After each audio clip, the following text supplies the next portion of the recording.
Olá a todos, eu sou Mário Henrique do Nascimento. Vou falar hoje sobre time zone. Aqui são alguns tópicos que eu vou falar aqui durante a apresentação. Primeiramente, o que é um time zone, como que a gente configura o time zone numa aplicação, que problema pode acontecer caso o time zone não esteja configurado corretamente. A gente vai entender um pouco sobre o horário de verão dentro do time zone da aplicação. Vamos ver um problema causado por time zone e algumas dicas de como você evitar esse tipo de problema. Primeiro, o que é time zone? Como o próprio nome diz, ele é uma configuração de zona da aplicação. Como no exemplo aqui embaixo, eu estou configurando a aplicação para América São Paulo. E ele já tem aqui um offset do horário geral em relação ao horário universal que existe. Por exemplo, aqui é parecido com o fuso horário que a gente está acostumado a ver. Então, no caso, na região América-São Paulo, ele tem um offset de 3 horas negativa. Então, se aqui é 9 horas, o horário geral seria meio-dia ou meia-noite. E também tem em relação ao horário de verão, que no caso fica -2. Que seria 2 horas a menos, ao invés de ser 3 horas a menos. Como que a gente configura o time zone na nossa aplicação? Primeiro, essa é uma configuração que pode vir do sistema operacional que a sua aplicação está rodando. Ou seja, se você está rodando em um servidor que está configurado para São Paulo, ele já vai pegar esse time zone automaticamente. Se estiver para os Estados Unidos, por exemplo, sei lá, se estiver lá para Califórnia, por exemplo, você já vai ter que fazer algumas configurações. Você pode também configurar isso como parâmetro da JVM.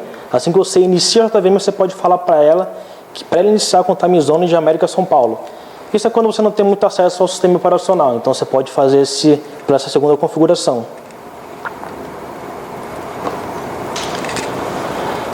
Aqui é um problema que pode acontecer quando você não configura o time zone corretamente. Eu fiz um código simples, que é praticamente, eu seto o time zone da América São Paulo, e eu apenas instancio um componente de data, e imprimo aqui embaixo essa data. Quando eu começo com o time zone de São Paulo, a data ele fica como 11h39, como a gente pode ver ali embaixo.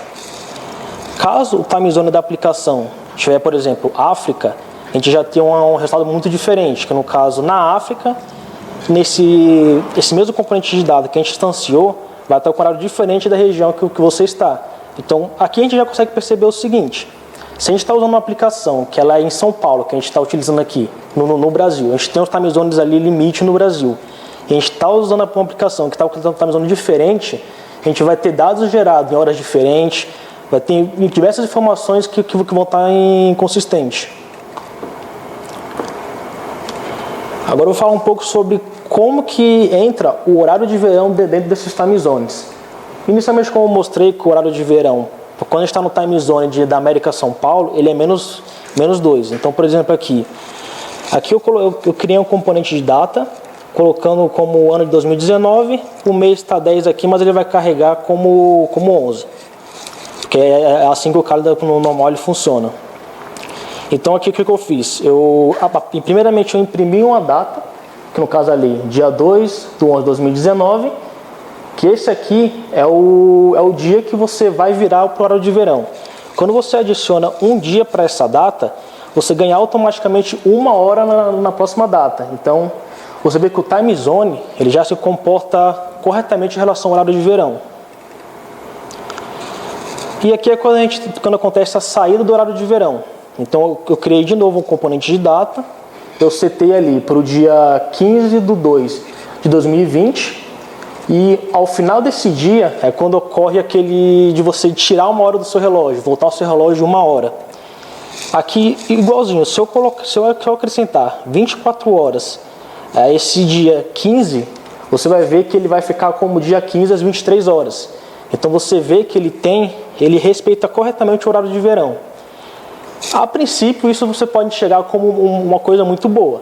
Só que dependendo do cálculo que você pode fazer na aplicação, você não considerar que ele vai estar tendo um horário de verão, você pode ter diversos bugs que aparentemente é meio bizarro, né, de analisar. E aqui agora eu vou explicar um pouco sobre um problema que eu mesmo causei aqui de forma tendenciosa, mas que dependendo do cenário da aplicação, pode ter um cálculo parecido que pode estar nocivo ao mesmo problema. Eu criei uma função aqui embaixo, que ele obtém os próximos N dias a partir de uma data que você dá. E ali ensina o que eu fiz. Eu coloquei aqui uma data como dia 12 de fevereiro de 2020, como que eu iniciei ela, e pedi para pegar os 5 próximos dias. E o que ele faz aqui? Ele pega o dia 13, 14, 15 e 16.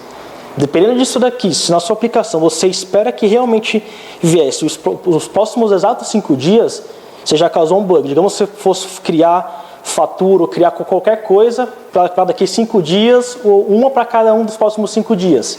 Você já ia criar 2 faturas para o mesmo dia. Então, esse é um exemplo que você pode ver que pode causar um problema se você não olhar para o time zone da aplicação. Uma forma de eu resolver aqui, que foi uma forma que não é das melhores, mas vou dar uma segunda solução, que eu modifiquei o método para você não adicionar mais 24 horas, e sim você adicionar um dia. Porque nesse dia aqui, que é o dia 15, é um dia que na teoria ele vai ter 25 horas. Então, adicionando 24 horas, ele dá o problema que ele vai ficar no dia 15 às 23 horas, mas se você adiciona um dia, ele já entende que aquele dia ele é um pouco mais longo e já vai corretamente para o próximo dia. Então, minha função ele não tem mais aquele bug dele repetir 2 vezes o dia 15. Uma segunda solução seria utilizar algumas componentes de data novos que tem a partir do Java 8. Que por ele não estar guardando informações de time zone, ele consegue fazer qualquer tipo de cálculo sem nenhum problema. Então aqui, coloquei o mesmo caso, que eu estou adicionando 24 horas, ele pega corretamente, dia 13, 14, 15, 16 e 17. Então, utilizar os componentes novos que vieram a partir do Java 8 já é uma boa coisa para você evitar esse problema de time zone.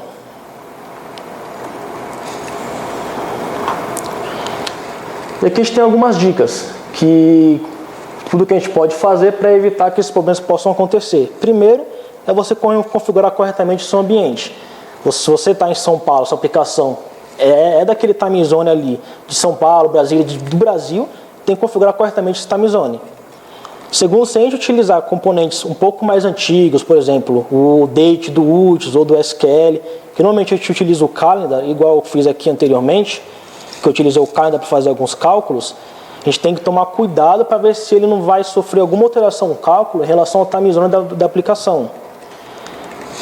A dica mais importante é a gente tentar utilizar sempre as coisas novas que vieram no Java 8, que é aquela da API do Java Time. E caso você esteja com uma versão inferior ao Java 8, que não tem essas novidades, dá para utilizar o JTime, que é uma biblioteca que você pode colocar na sua aplicação, e ele já tem essas classes de data que não tem esses problemas. Então, assim, essas são as dicas que eu tenho hoje. Saber isso daqui é importante para você evitar de gerar dados inconsistentes ou até criar bugs que é muito difícil de você simular. E é isso. Aqui tem mais algumas informações as minhas referências. E se quiser ir um pouco a fundo é só acessar os links. Valeu!